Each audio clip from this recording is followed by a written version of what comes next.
The Golden Temple in India, one of the most beautiful buildings on earth. For millions of Sikhs like me, this is holy ground.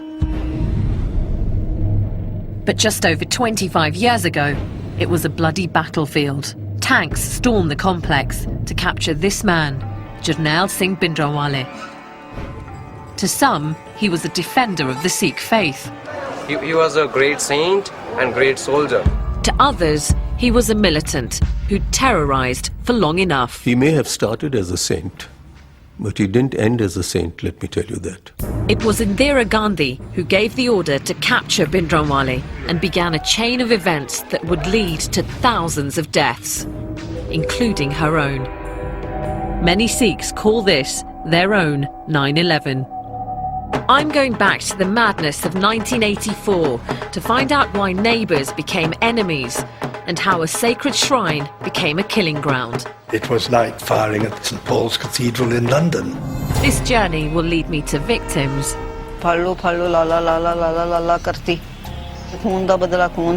and heroes. I feel proud that I have saved one life. And will make me see my own faith in a new way.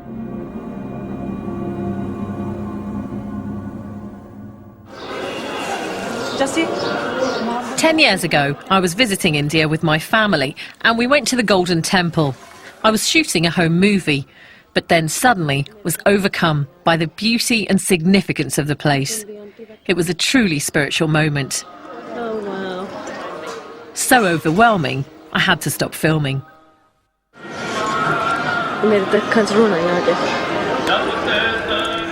It may seem strange, but I'd never felt connected to my faith until that point.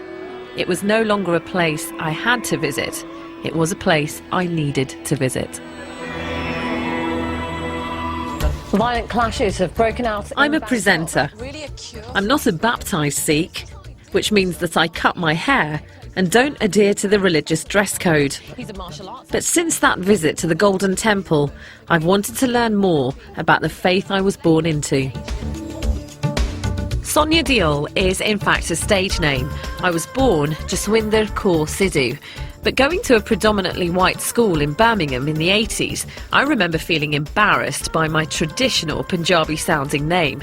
I was more into pop music and fashion than the momentous news stories of the time, and quite a challenge for my mum and dad. What was I like as a little girl? Very cute, very sweet, but a little cheeky as well. Did you remember this one, this picture? This is going to the Gurdwara, I think. Yeah. I mean, Mum, you used to make me wear some really dodgy Indian suits. I can't believe you made me wear that. But we always think if you try to wear English clothes, you might be a English girl. If you put Indian clothes, suit, take you to the temple, you might be changed to the... Into an Indian girl. Yes. I may not have become quite the traditional Indian girl my mum dreamed of, but as I've got older, I do now take my faith more seriously. And I regularly go to a Sikh temple or Gurdwara. So this is my local place of worship. It's the Soho Road Gurdwara in Birmingham, and it's always busy. Lots of families coming here every day to worship. And the first thing you do when you come into a Sikh temple is to remove your shoes. Sikhs are followers of 10 enlightened leaders called gurus. The first, Guru Nanak, taught that there is only one God and that men and women are equal. He stressed the importance of service to the wider community, so each Gurdwara has a free kitchen that anyone can enjoy. I've even seen Irish builders having their lunch break in here.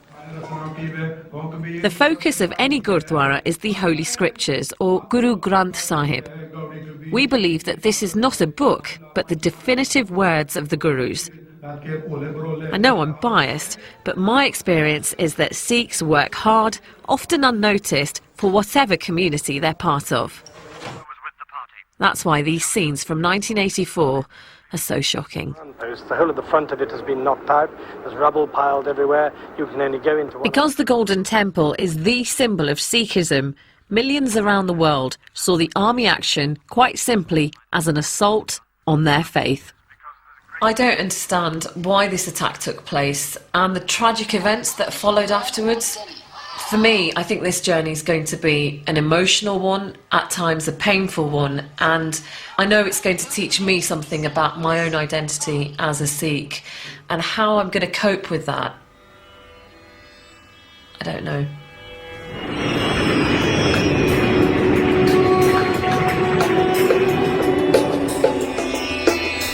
For me, this isn't a news assignment, it's a personal journey.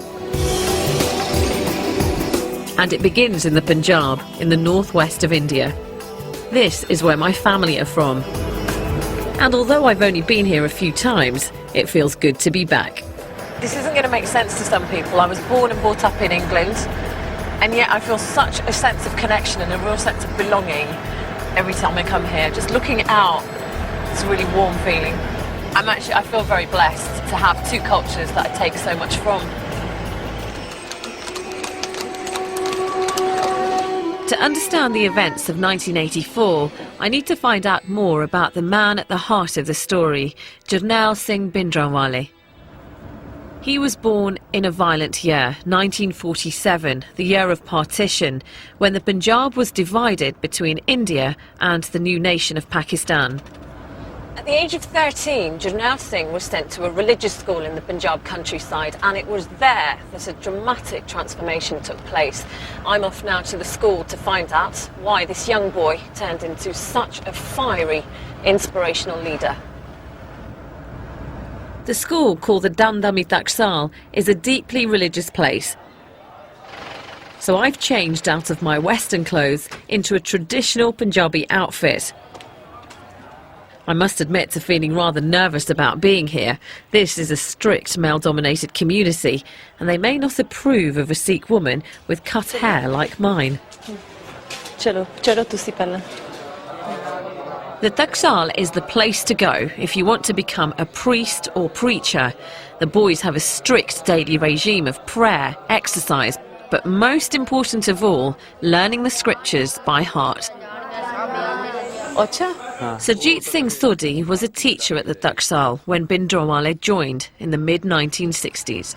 ਤੁਸੀਂ ਮੈਨੂੰ ਦੱਸੋ ਭਿੰਡਰਾਂਵਾਲੇ ਕੀ ਦੂਜੇ ਬੱਚਿਆਂ ਤੋਂ ਵੱਖਰੇ ਲੱਗਦੇ ਸੀ ਤੁਹਾਨੂੰ? ਲੱਗਦੇ ਸੀ ਉਹ ਸ਼ਾਂਤ ਰਹਿੰਦੇ ਸੀਗੇ ਤੇ ਬਾਣੀ ਪੜ੍ਹਦੇ ਰਹਿੰਦੇ ਸੀਗੇ ਜ਼ਿਆਦਾ ਦੂਜੇ ਬੱਚਿਆਂ ਨੂੰ ਬਾਣੀ ਵੱਧ ਪੜ੍ਹਦੇ ਸੀਗੇ ਤੇ ਆਪਣੇ ਧਰਮ ਬਾਰੇ ਉਹ ਕਿਸੇ ਦੀ ਗੱਲ ਬਰਦਾਸ਼ਤ ਨਹੀਂ ਸੀ ਕਰਦੇ ਜੇ ਕੋਈ ਧਰਮ ਤੋਂ ਉਲਟ ਗੱਲ ਕਰੇ ਨਾ ਉਹ ਬਰਦਾਸ਼ਤ ਨਹੀਂ ਸੀ ਕਰਦੇ ਉਹਨੂੰ ਉਹ ਗੁੱਸੇ ਨਾਲ ਵੀ ਕਹਿੰਦੇ ਸੀ ਵੀ ਜੇ ਕੁਝ ਕਿ ਨਾਰਾਜ਼ਗੀ ਨਾਲ ਵੀ ਨਹੀਂ ਸੀ ਸਮਝਦਾ ਫਿਰ ਉਹਦੇ ਨਾਲ ਬੋਲਣਾ ਛੱਡ ਦਿੰਦੇ ਸੀ ਬੈਠਣਾ ਉੱਠਣਾ ਬੋਲਣਾ ਚੱਲਣਾ ਛੱਡ ਦਿੰਦੇ ਸੀ ਹਾਂਜੀ Bhindranwale was clearly a passionate student whose determination and devotion would mean that in 1977, aged only 30, he would become head of the Taksal. The boys today have more modest ambitions.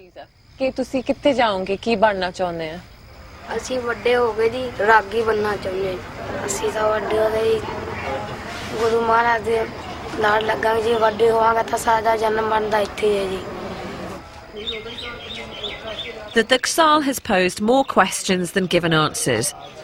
The Bhindranwale I heard about was someone who, if he disagreed with your religious views, would at worst just ignore you. We obviously know that there was more to him than that, and I have to find out what it was that changed him.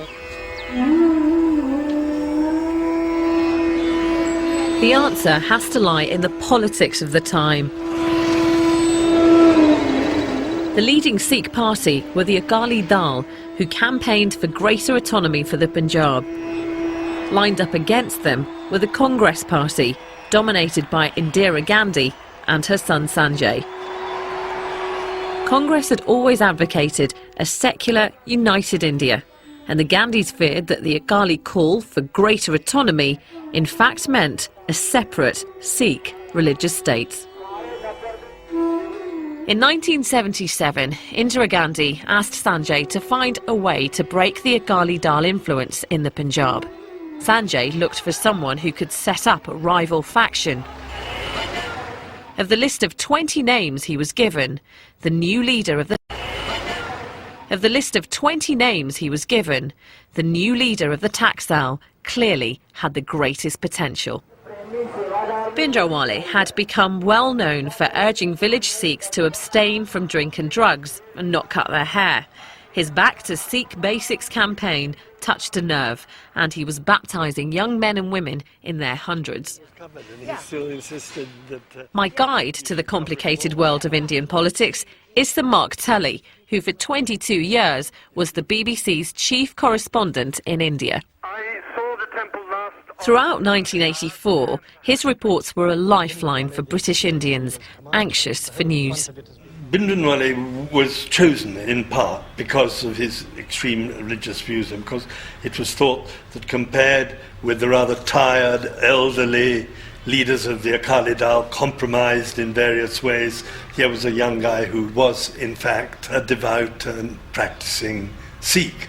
And it must have been very tempting to him, because obviously what the Congress were telling him was, you come along with us and we'll make you the ruler of Punjab, in effect, really. So Congress needed someone to sing their tune? Who could, I think, be made to sing their tune might be a better way of putting it. Someone who could be groomed. And really it was more to take a stand against the Akalis than to sing the Congress tune. Do you think Bhindranwale was a natural politician? No, he wasn't really a natural politician. He was much more a natural, fanatical, religious leader than a natural politician. Mark met Bhindranwale on a number of occasions and found him to be an intimidating man.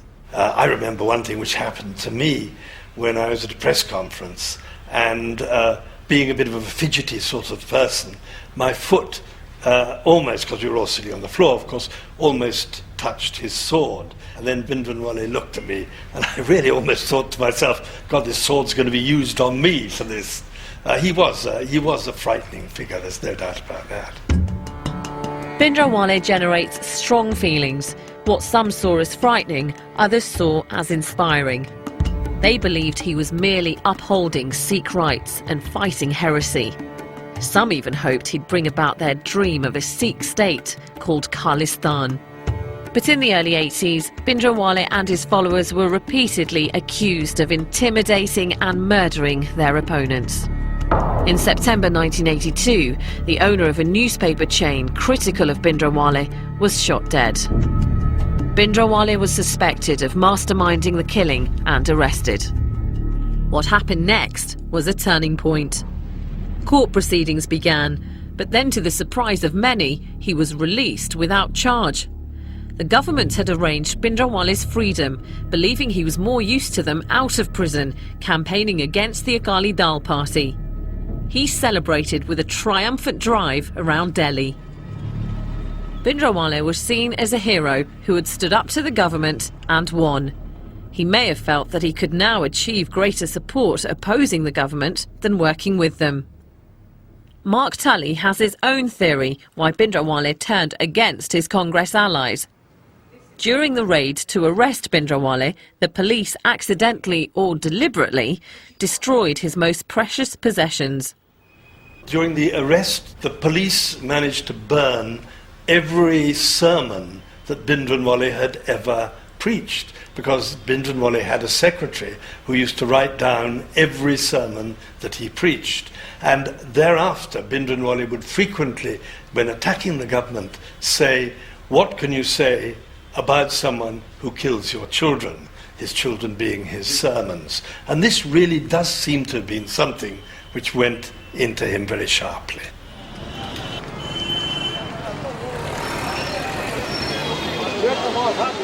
In June 1982, Bhindranwale and a group of his followers moved into part of the Golden Temple complex. His critics said he wanted sanctuary to avoid another arrest. His supporters that he wished to be close to the spiritual centre of his faith. For me, the emotions I feel as I get close to the Golden Temple are hard to describe. There's a strong sense of excitement because it's here that I feel at peace with God. This is the place that makes me feel more connected to my faith than anywhere else in the world.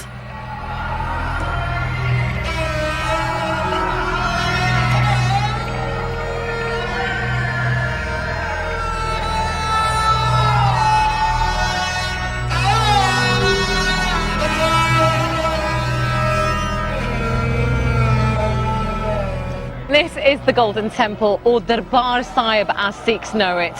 The reason that this place is so special is because there are the Holy Scriptures, the Guru Granth Sahib, and that's where pilgrims pay their respects in their thousands every day. The temple has a doorway on each side. That's to symbolise access to all, even other faiths.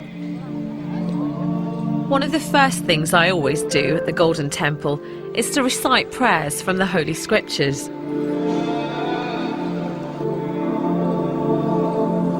Although I'm surrounded by thousands of pilgrims, nothing distracts me.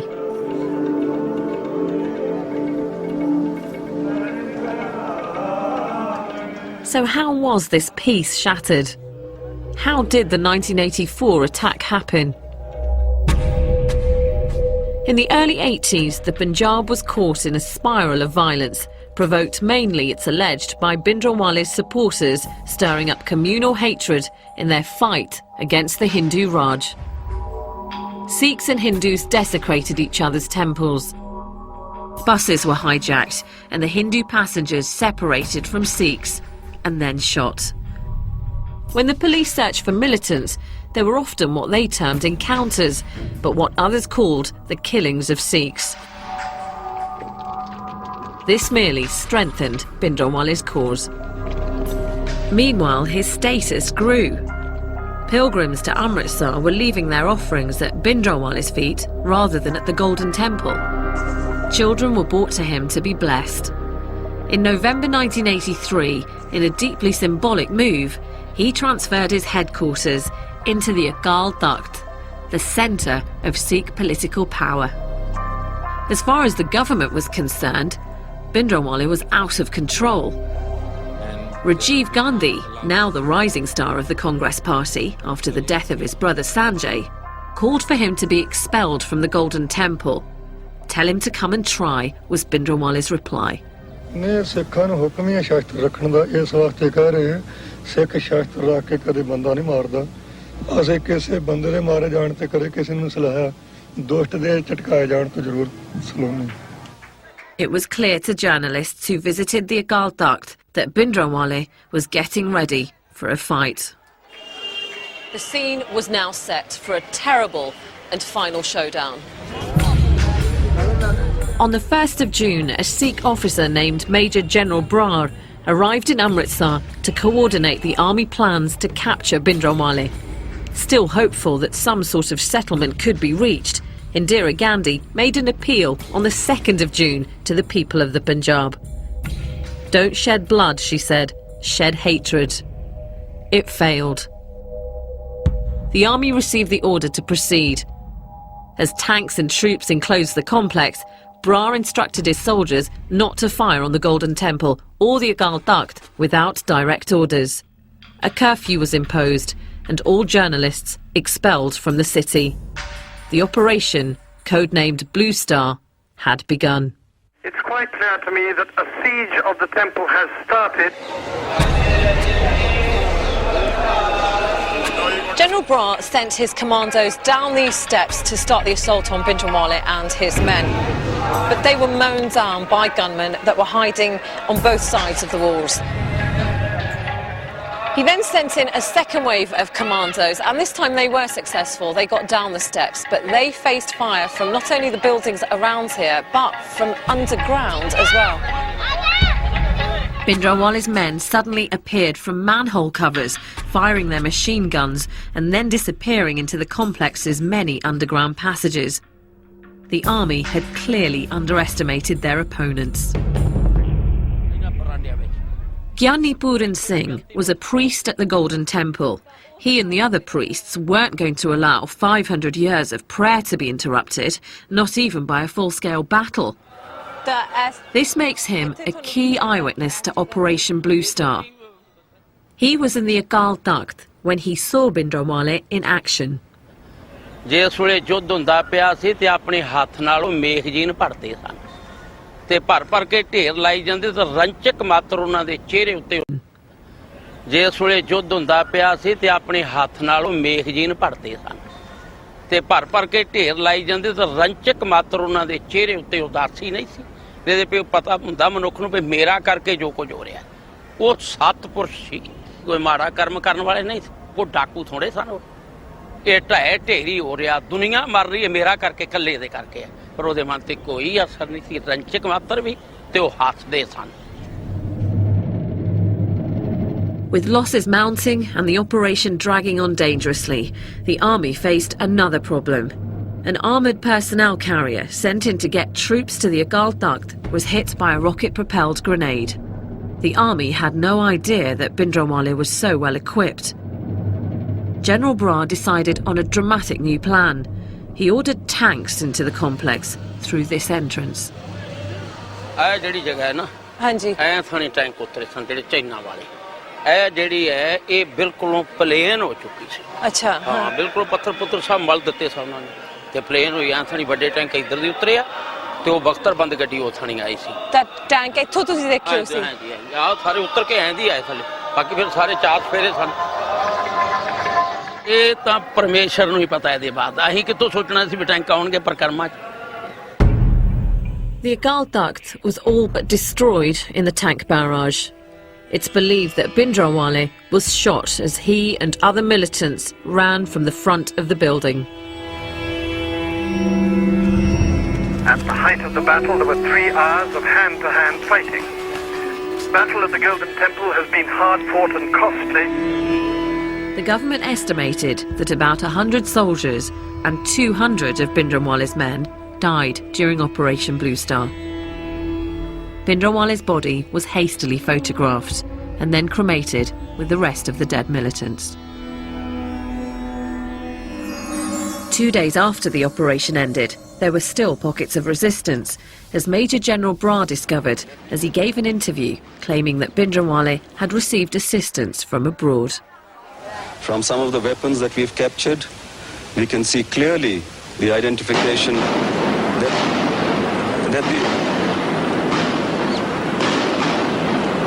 we can clearly establish that these weapons have been obtained from China or Pakistan. But there's another side to Operation Blue Star. It's the story of those caught in the crossfire. When the attack happened, these men, all from the same village, were in the temple complex along with their families and hundreds of other pilgrims to celebrate the anniversary of the martyrdom of the temple's founder. In the early hours of the 6th of June, these men claim the army stormed their hostel looking for Bhindranwale's men.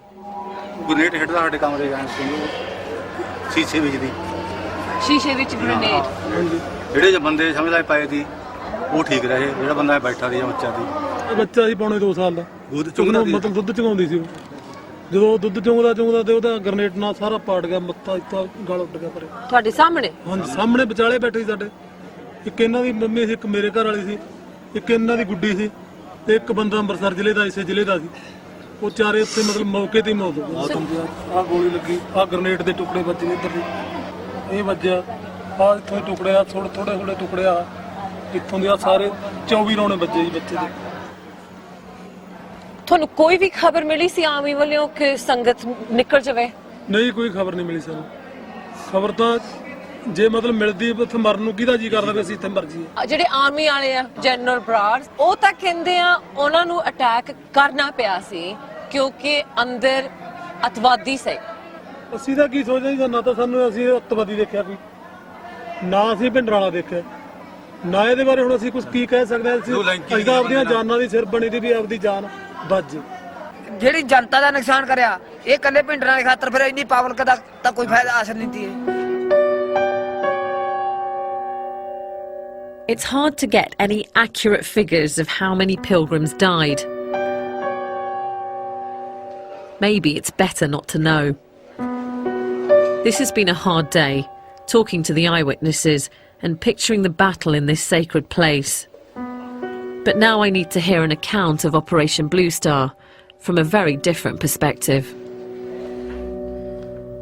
I'm waiting for the man who's at the heart of this story, Major General Brar. Because of the controversial decisions he took, he's needed police protection for over 25 years. We've had to keep the details of our meeting secret.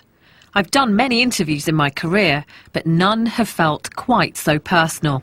First, I want to know how he copes with the constant threats to his life. It doesn't feel good, but what can you do about it? I got a call from my son who was in America some years ago, 2 years ago, to say that please go onto the net and open up a site. And there, as you open the website, they said, our number one enemy of the Sikhs today is General Kuldeep Singh Brar. There have been 6 assassination attempts on his life, which have not succeeded, but the 7th one will. So those of you who are in favor of joining in for this, click here. Are you scared? I'm not scared. There must be some fear. You're under constant protection. It's in your psychology, it's at the back of your mind, that's about it. The timing of Operation Blue Star outraged many Sikhs. It was launched during an important religious festival. The complex was full of pilgrims like those I met. Many were killed. Why did the army go in at such a sensitive time? The orders given were, please go in as soon as possible because things have gone to a very serious state. Bhindranwale is in total command of the situation, and the longer we allow this to happen, the more difficult it will be later on to curb it. It has nothing to do with any religious sentiments. And the question is that if pilgrims were inside, we lifted the curfew on the 3rd night to allow them to come out, those who wanted to come out. Many came out. But what about the eyewitnesses that said they didn't hear any of the announcements? That's not true. That's not true. I mean, there were loudspeakers blaring away all the time. But the fact is, it's very difficult to distinguish in the middle of the night who's a civilian and who's a militant. The firing is coming and the firing is being returned. And in crossfire, some civilians die and some militants die. It's not easy to differentiate. Why go in when you know there are pilgrims inside? How long do you wait? You wait the next day, we won't be able to go in. But where could Bhindranwale have gone if you had pretty much the whole place surrounded?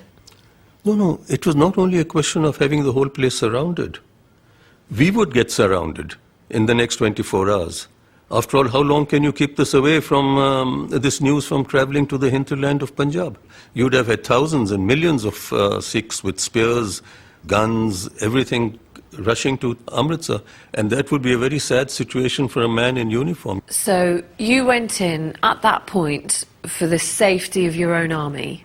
Not only the safety of our army, we had to accomplish the task. If we don't go in, forget the safety of the army, the task isn't going to get accomplished. But what about your responsibility to make moral decisions? This is the holiest, this is the centre of but I'm very sad. I'm very sad to tell you that it was no longer holy and sacrosanct. So if you're saying that morally we should have thought differently, what about those people who were inside? Was there any sanctity left inside the Golden Temple? Where's the morality of the people who were building bunkers in there and storing ammunition? I'm sorry, I have to disagree with you. What do you say to those people who see Bhindranwale as a saint, actually, and not a terrorist? He may have started as a saint, but he didn't end as a saint, let me tell you that. There was nothing saintliness about him at the time of Operation Blue Star. In the chaos of battle, the Golden Temple was hit and the sacred scriptures, the Guru Granth Sahib, was struck by a bullet. The Akal Takht all but destroyed. Did he accept any responsibility for the damage done? The responsibility is collective for whatever damage did take place, but the point is, the damage could have been much more severe, but the army held back their weapons at that stage. Wasn't Bhindranwale, and being such a religious man, concerned about the damage that could have been caused to the complex by sticking out and fighting and opening fire from all directions? 25 years on, do you now have any remorse or any regret about what happened? On the actions that I was asked to carry out, I was quite convinced that they were legitimate orders given and they had to be done. The remorse and sorrow is there for those human beings who lost their lives. One feels sorry for them. One doesn't only feel sorry for the innocent people who've lost their lives, but even those who are not innocent, who lost their lives, those who were the militants there, because after all they have families also. And don't ever, those who were the militants there, because after all they have families also. And don't ever think that those who were involved in this operation didn't feel remorse or pity or sadness or sorrow. They did for whatever happened. No one likes to kill. No one likes to destroy. No one likes to hurt. What impact has this had on you personally? It is an enormous impact. Once you put on your uniform, you have to accept these things. You have to accept the fact that there will be ups and there will be downs. But was this a price worth paying? I don't know. I really don't know. General Brar is clearly critical of Bhindranwale. In fact, I did meet other Sikhs who felt Bhindranwale should not have been in the Golden Temple complex in the first place, but they weren't prepared to say that on camera. Bhindranwale still has passionate supporters who see him as a martyr and are unhappy with any criticism of their dead leader. Close to the Golden Temple, I came across a bookstall selling all kinds of Bhindranwale memorabilia. What does it say on the back of his t-shirt there? It's written Bhindranwale Babbar Shera. How old are you? I'm 18. 18. And is Bhindranwale a hero for you? Yeah. He was a great saint and great soldier. How are you connecting with what he says? By reading books, by listening from other people's. So, you are Indian? I'm Indian, yes. You believe in Mahatma Gandhi? You were not at the time of Mahatma Gandhi, but you say that he is the father of nation. Why? By listening, by reading books. So same as that. Same with me. As a Sikh boy today, is anyone attacking your faith? Attacking? Not personally, but in schools people attack. But you personally haven't seen anything yourself? Although Satnam feels a sense of injustice, he's clearly struggling to find any evidence to back it up. I'm encouraged that things have changed a great deal since 1984.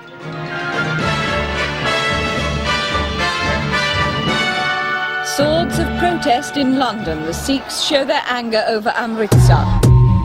The assault on the Golden Temple stunned India and the world.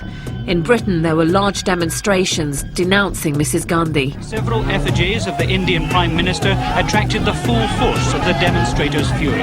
A community that had been almost invisible was suddenly on the streets and making headlines.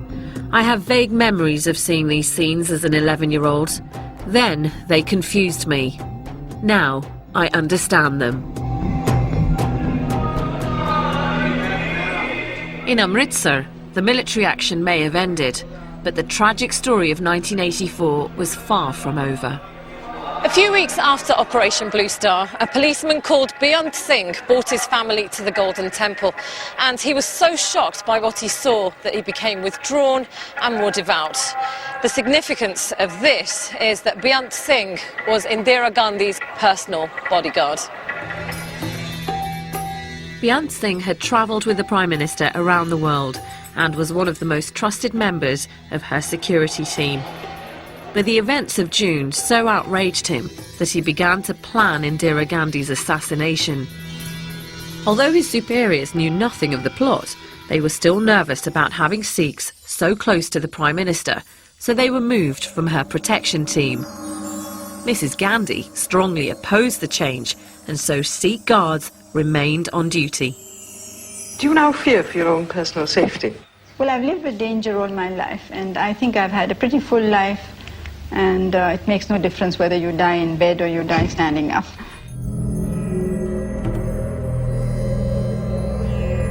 On the morning of the 31st of October, Indira Gandhi left her home in Delhi to take part in a TV interview. As she walked along the path, she saw Beyant Singh on duty and smiled. He drew his revolver and fired 5 shots at close range. An accomplice, Satwant Singh, opened fire with a machine gun. Mrs. Gandhi spun round from the impact and crumpled to the floor. We regret to announce the death of the Prime Minister, Mrs. Indira Gandhi. Beyant Singh was shot dead on the spot, and his accomplice, Satwant Singh, wounded. He was later tried and executed. I'm confused about Indira Gandhi. It could be argued that Operation Blue Star showed she had little regard for the Sikh faith, and yet she retained her Sikh bodyguards against advice. But at present you hold no political office, you hold... Mark Tully knew Mrs Gandhi well, having interviewed her many times. How did he explain her decision to keep her bodyguards? Well, I think this was Indira Gandhi wanting desperately to show that she was not an enemy of the Sikh community and wanting very much to do whatever she could to calm the thing down again after Operation Blue Star. But can you understand why some people see Indira Gandhi's action as an attack on the Sikh faith? Yes, of course I can understand the deep sorrow, horror of Sikhs. I mean, I know that if someone came and started firing at St Paul's Cathedral in London, I know the way that I would feel. But I do think that also Sikhs should realise that mistakes were made on both sides and that there was a great deal of violence going on, violence done by Bhindranwale's men.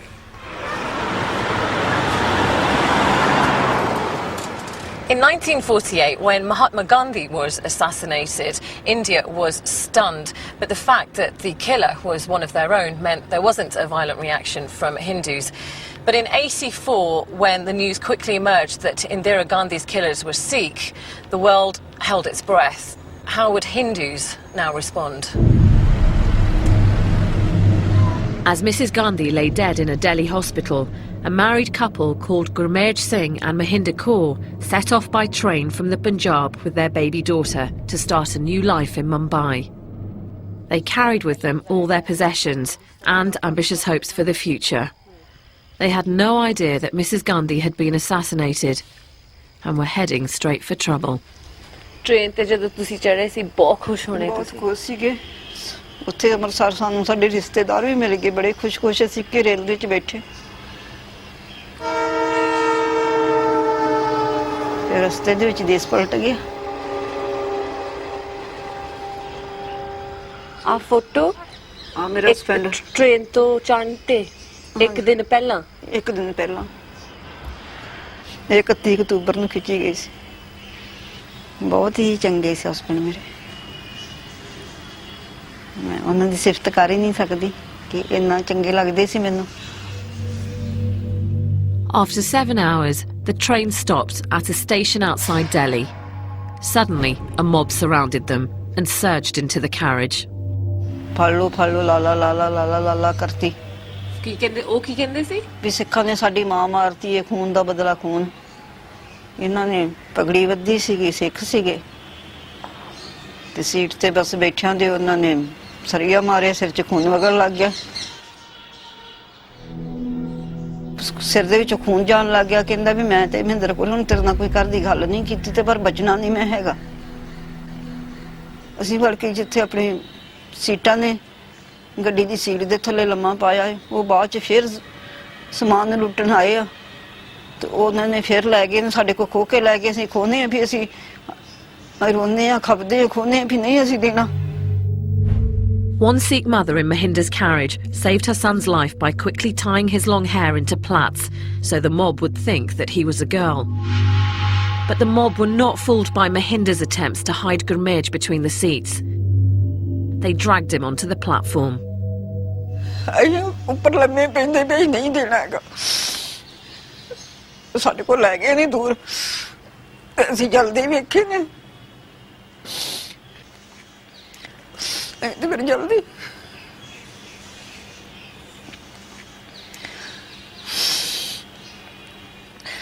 ਪਤਾ ਮੈਨੂੰ ਕਹਿਣ ਲੱਗਿਆ ਵੀ ਇਹ photo ਤਾਂ ਮੜਾਉਣੀ ਆ ਜੇ photo ਸੋਹਣੀ ਆਏਗੀ ਤੇ ਮੈਂ ਆ ਕੇ ਮੈਂ ਬਾਅਦ 'ਚ ਜੱਜਮੈਂਟ ਕਰੂੰਗਾ ਫੋਟੋ ਆਪਾਂ ਤੇ ਜੇ ਫੋਟੋ ਸੋਹਣੀ ਹੋਈ ਤੇ ਫਿਰ ਮੜਾਉਣੀ ਨਹੀਂ ਤੇ ਮੜਾਉਣੀ ਨਹੀਂ ਉਹਨਾਂ ਦਾ ਬਚਨ ਸੀ ਫਿਰ ਉਹਨਾਂ ਦੇਖੀ ਨਹੀਂ ਮੈਂ ਮੜਾਈ ਨਹੀਂ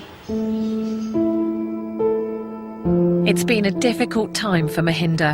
Since 1984, she's raised her daughter alone. But recently, after a long battle,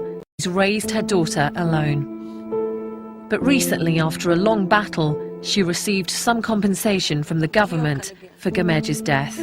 and her daughter is now married. At last, joy has come into Mahinder's life.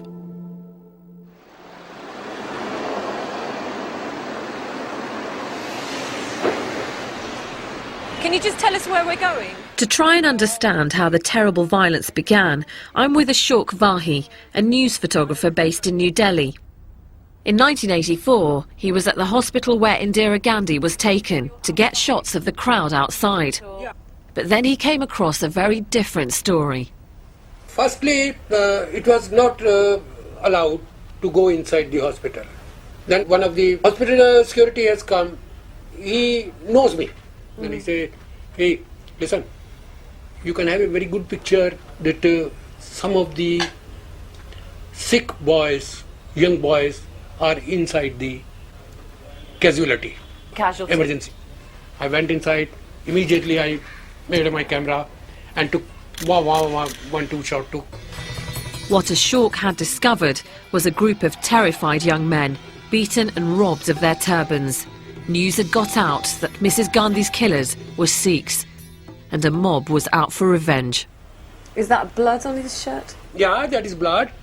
Now you can see their faces. See this boy. See their eyes. How they feel. If we go out, huge crowd is there, they will be again attacked by public.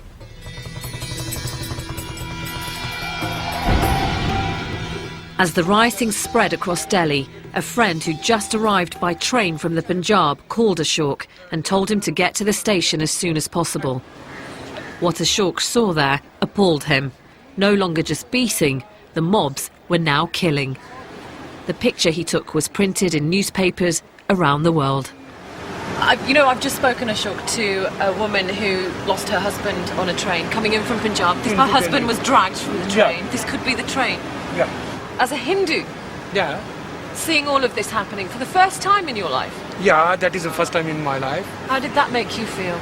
I feel and I pray this will not happen again anymore in this country.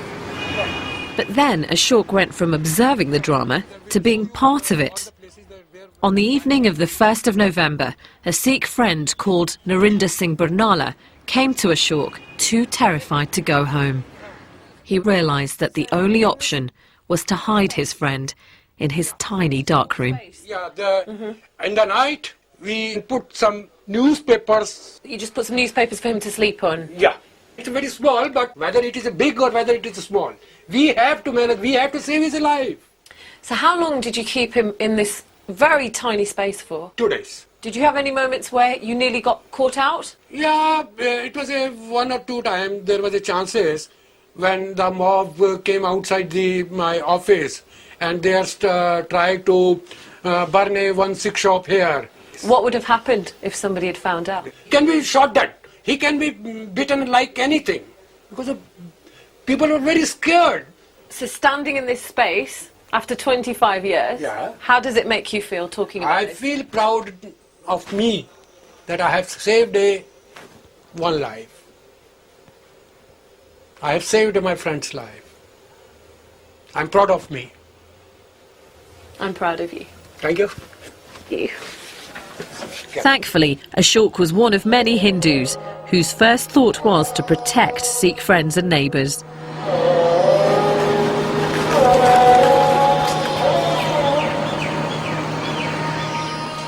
The attacks didn't just happen in central Delhi, where Ashok was.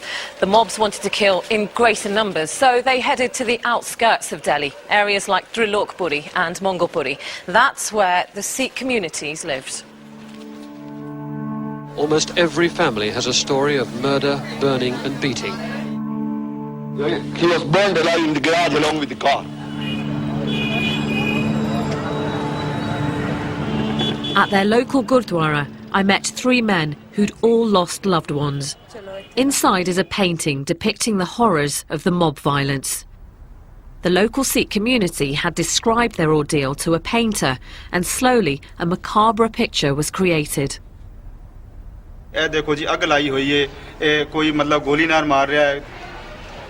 ਇਸ ਤਰ੍ਹਾਂ ਮਤਲਬ ਇੱਕ ਜ਼ੁਲਮ ਹੋਇਆ ਹੈ ਮਤਲਬ ਕਿਸੇ ਨੂੰ ਗਲੇ 'ਚ ਟਾਇਰ ਪਾ ਕੇ ਤੇ ਮਾਰਿਆ ਗਿਆ ਹੈ ਕਿਸੇ ਤੇ ਪੈਟਰੋਲ ਛਿੜਕ ਕੇ ਮਾਰਿਆ ਗਿਆ ਹੈ The men's story is made worse by the fact that they allege that the riots were no disorganized rampage. ਜੋ ਪੁਲਿਸ ਸੀ ਉਹਨੇ ਆ ਕੇ ਸਾਨੂੰ ਧਮਕਾਇਆ ਕਿ ਜਾਂ ਤਾਂ ਤੁਸੀਂ ਆਪਣੇ ਘਰਾਂ ਵਿੱਚ ਚਲੇ ਜਾਓ ਨਹੀਂ ਤਾਂ ਫਿਰ ਅਸੀਂ ਤੁਹਾਨੂੰ ਮਾਰਾਂਗੇ ਜੇ ਤੁਸੀਂ ਘਰ ਚਲੇ ਜਾਓਗੇ ਤੇ ਅਸੀਂ ਤੁਹਾਡੀ ਰੱਖਿਆ ਕਰਾਂਗੇ ਤੇ ਹਰ ਬੰਦਾ ਆਪਣੇ ਆਪਣੇ ਘਰ ਪਰ ਚਲਾ ਗਿਆ ਉਸ ਦਿਨ ਫਿਰ ਉਹਨਾਂ ਨੇ ਗੁਰਦੁਆਰਾ ਸਾੜਿਆ ਸਭ ਤੋਂ ਪਹਿਲੇ ਗੁਰਦੁਆਰੇ ਸਾੜ ਕੇ ਫਿਰ ਜਿਸ ਤਰ੍ਹਾਂ ਪਤਾ ਲੱਗਿਆ ਵੀ ਘਰਾਂ ਵਿੱਚ ਅਸੀਂ ਵੜ ਗਏ ਹਾਂ ਤੇ ਫਿਰ ਉਹਨਾਂ ਨੇ ਆਪਣੇ ਬੰਦੇ ਛੱਡ ਦਿੱਤੇ ਕਿਸੇ ਹਰ ਘਰ ਤੇ ਕਿ 100 ਕਿਸੇ 200 ਕਿਸੇ 50 ਬੰਦਾ ਸਮਝੇ ਨਾ ਅਸੀਂ ਕਿਸ ਤਰ੍ਹਾਂ ਹੀ ਕੱਪੜੇ ਪਾ ਕੇ ਜਨਾਨੀਆਂ ਦੇ ਕੱਪੜੇ ਪਾ ਕੇ ਤੇ ਅਸੀਂ ਕਿਸੇ ਤਰ੍ਹਾਂ ਵੀ ਜਨਾਨੀਆਂ ਸਾਨੂੰ ਲੁਕਾ ਕੇ ਤੇ ਆਪਣੇ ਘਰੋਂ ਕੱਢਤਾ ਤੇ ਅਸੀਂ ਬਾਹਰ ਚਲੇ ਗਏ ਉਸ ਤੋਂ ਬਾਅਦ ਜੋ ਕੁਝ ਹੋਇਆ ਉਹਨਾਂ ਬੀਬੀਆਂ ਨਾਲ ਵਿਧਵਾਵਾਂ ਨਾਲ ਜਿਸ ਟਾਈਮ ਵਿਧਵਾ ਪ੍ਰੈਜ਼ੈਂਟ ਨੇ ਉਹਨਾਂ ਨਾਲ ਸਾਰੀ ਅੱਖਾਂ ਨਾਲ ਉਹਨਾਂ ਨੇ ਵੇਖਿਆ ਸੀ ਇਹਨੂੰ ਗਲੀ 'ਚ These three men had an extraordinary escape. It's estimated that about 3,000 Sikhs were killed in Delhi alone. 50,000 fled the city. It's chilling to think that the violence may have been made worse by those that should have protected them. The human cost of the barbarity can be found in these block of flats.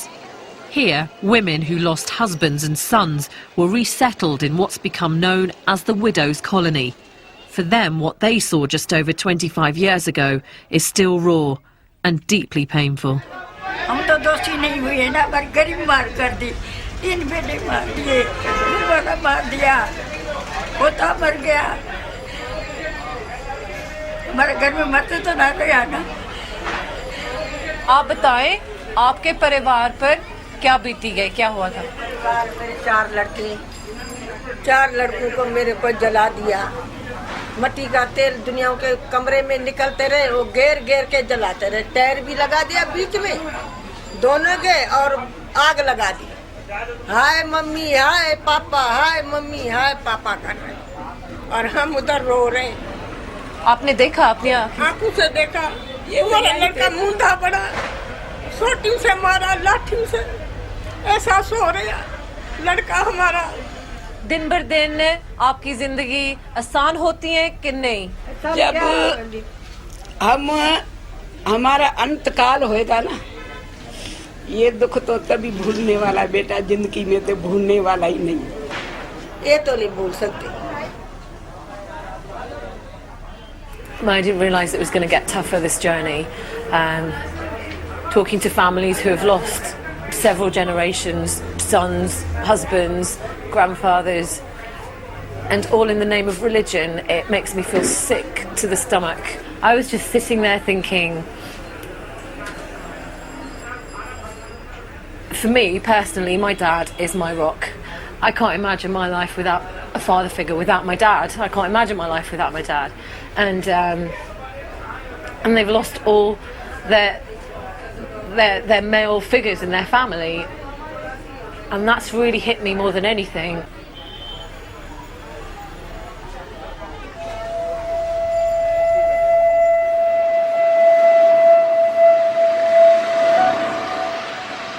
The tragic events of 1984 haven't been forgotten in Delhi. I've been told of a simple ceremony taking place that marks the year in a practical and moving way. Hello, Sat Shri Akal. Harvinder Fulkar is a lawyer who's devoted most of his career to campaigning for justice for those who've lost relatives in the riots. He's behind a scheme to plant 25,000 trees right across Delhi. This is in memory of those who were killed in 1984, and so that their memory goes into the history. They will be remembered for the 100 years when these trees survive and they grow up. Feels like a very positive thing that we're doing here. Harvinder then invited me to plant a tree. I knew in whose memory I wanted to dedicate it. Well, thanks for letting me do this, because I'm doing this for Mahinder Kaur, whose husband was killed on a train, and all the other victims that I've met along this journey, really, for their strength. Put a special mark on this so that I recognise this when I come back. Thank you for allowing me to do that. Oh, you're most welcome.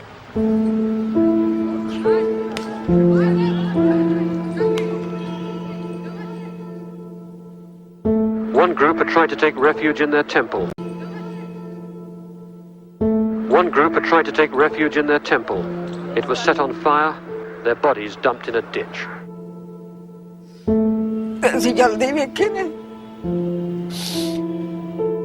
I have saved my friend's life. I'm proud of me.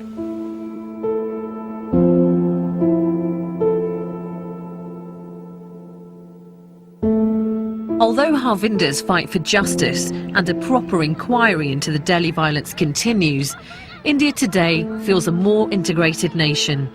It even has a Sikh Congress Party Prime Minister. That evening, Sikhs and Hindus come together in a strong show of unity.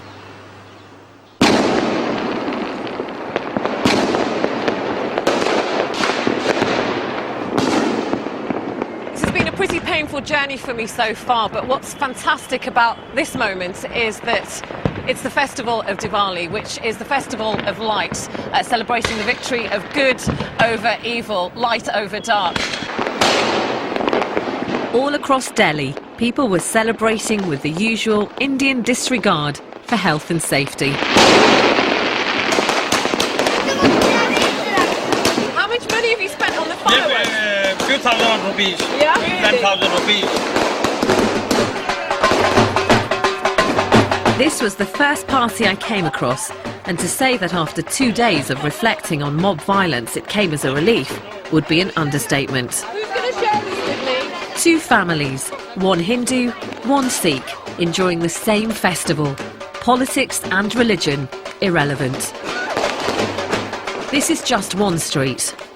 I don't want to read too much significance into it, but it's hard not to be moved by such a scene.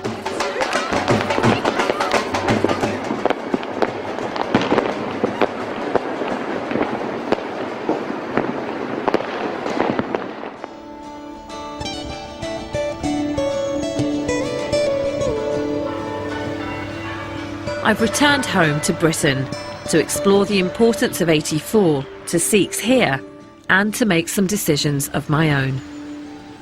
In Britain, Sikhs watched helplessly as events unfolded in India. They demonstrated in their thousands and welcomed family members who fled the violence. Inderjeet Singh is one of the leaders of the British Sikh community.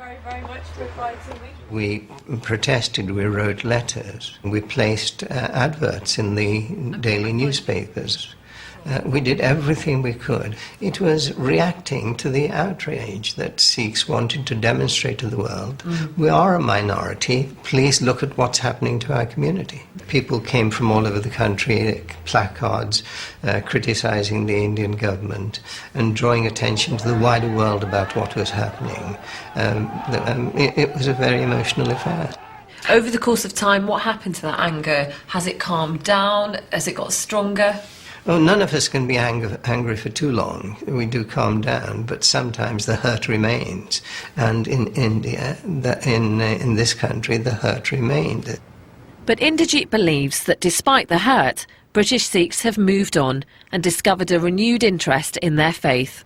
Well, the events of 1984 made Sikhs examine their own religion. What is it? Why are we under attack? What are our teachings? You look again more closely at your religion at times like that. And when in looking closer and looking at the world around you, you realize that Sikh values, Sikh teachings have something very positive to offer. Emphasis on human rights and equality of all people, tolerance, real tolerance, respect for other religions. These things are very important in giving a sense of direction to life. So, in a sense, that is something positive that came out of the trauma of 1984.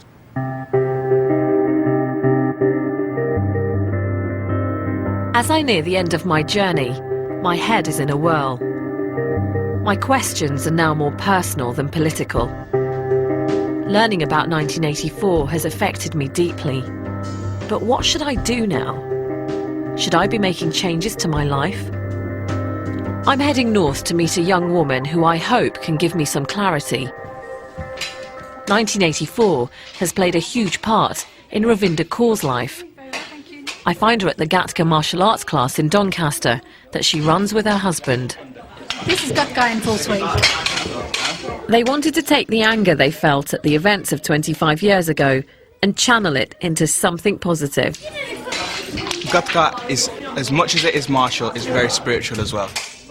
We come from such a rich history, it's criminal to almost leave it behind. Bless us with the ability to be able to carry on this martial art. Bless us with the Leading this class is just part of a dramatic change in Ravinda that started when she read an account of the assault on the Golden Temple. I remember coming downstairs, looking at my dad and just falling and crying. And he said, you know, what's wrong? And I said, I cannot believe that something of this magnitude has happened with us. And I'm, you know, here I am, completely lost. I don't have a clue as to who I am. So before you were baptised in 2005, was your hair short? What was it like? My hair wasn't short, but it was curly. You know, I didn't have a turban. I didn't, you know, I didn't dress the way that I do. You look more like me? Absolutely. And are you more content now?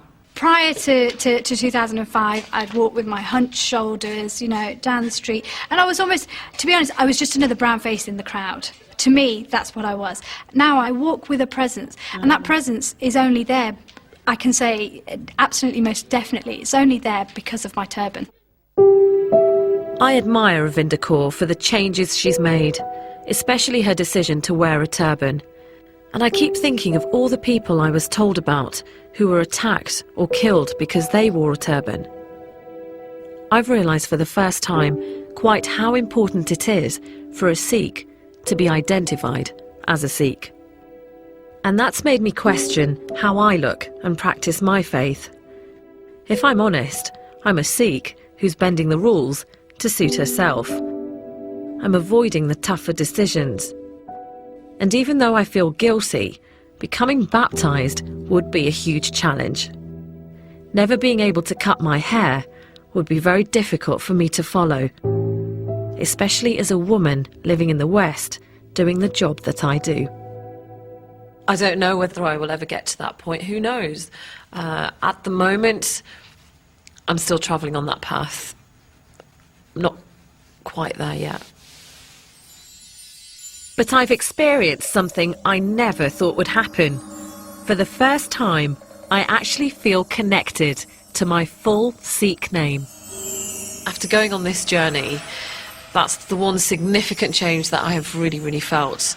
I'm so proud of the name that I was given by birth, my proper full Sikh name, and the frustrating part of this is that I can't go back to being Jaswinder Kaur Sidhu. I have to be Sonia Deol, because that's how everybody knows me. But if I could, I would right now change it to Jaswinder Kaur Sidhu, which just makes me feel brilliant inside.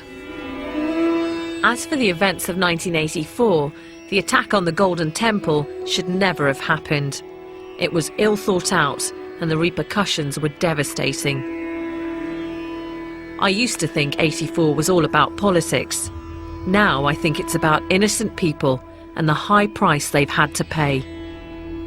I can never again visit India without feeling the grief and sadness of those I met. It'll always be a beautiful and sacred place, but the bloodstains on the marble have told me a different story, which will be impossible to forget.